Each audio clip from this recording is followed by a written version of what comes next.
Good morning. Hey guys, it's Monkey Mind coming to you live from Chicago, Illinois. How are you today? It's Thursday. Beautiful day here in Chicago as per usual, which is really great and lucky. Been talking a lot about storytelling this week because I had an opportunity to be a guest on a podcast earlier in the week. And it's just really powerful to me how over and over and over I keep seeing how people's words and saying things out loud really can change their trajectory, right? So I see it in coaching a lot.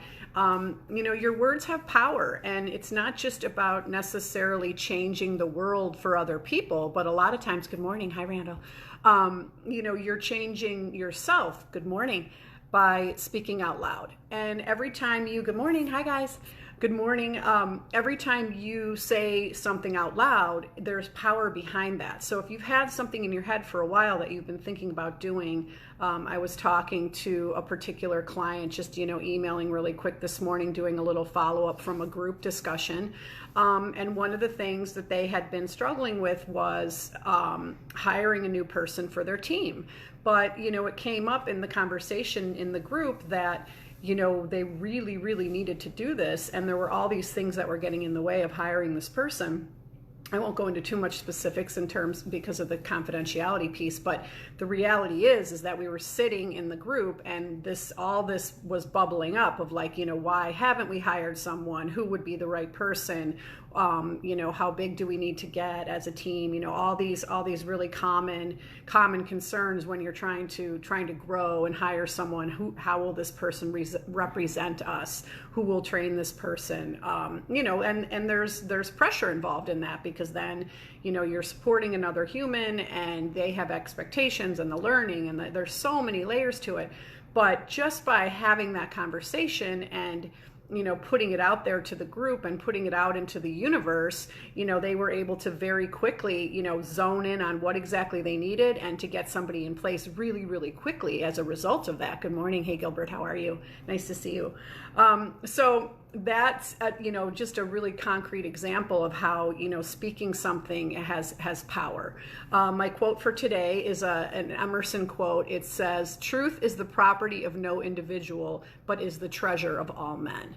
And so in a grand way, when I was talking about the podcast and trying not to be too specific about the subject matter, just because, I have friends and family who are involved in, the scenario that we were talking about, and wanting to make sure that I'm keeping them safe and thinking about their feelings. But, just saying, the things out loud, good morning, John, hi guys, is really, hey, Laura, how are you? Nice to see you.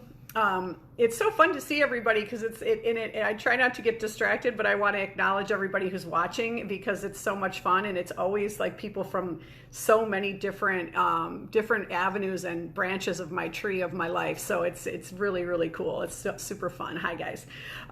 So what I started to say is that, I'm trying to tell this particular story on this podcast, and even in the telling, just with this private person, I learned something about how I tell the story and about what my beliefs are about that story and what the situation was, and his questions mirroring back to me while I was telling it, because this person doesn't know me at all and isn't involved in the situation. And that's really powerful as well, because they're able to pick up on certain things of, the tone of my voice, or whether there's a judgment about what hey, good morning. Hey, Brendan, whether I'm, still angry about certain parts of it, or, hurt, or whatever those things would be. So in telling the story for the podcast, I learned about how I want to continue. Good morning. Hey, James. To continue to change how I tell the story, so that when I do share it with, an audience, a wider audience, that I'll be able to share it in a way that I feel is productive and safe and educational and loving and kind, not, bitter, angry, hurt, all those things. I mean, those things are there and probably will be there for a long time, but I want to make sure that what I put out there comes across as helpful, as opposed to, vindictive or whatever that would be. So that's just a little bit about my journey. And I hope, like I said, that's powerful for you guys, because in the saying out loud, even in a coaching situation, whether it's one-on-one, in a group, with your, a trusted friend, the saying has a lot of power. It's like, they tell you to have an accountability partner. Like if you're going to go on a diet, or say, hi, Michael, how are you? Or you're going to start something new. And just make sure that the person that you choose is someone who really wants to be that person for you and support you and hold you accountable and share with you what they're hearing come out of your mouth. Because, we have different friends that serve different purposes. And if you're trying to get to the bottom of something or really learn about yourself in a certain way, and you're sharing something with someone, make sure you pick someone who's going to, hi, hey John, how are you?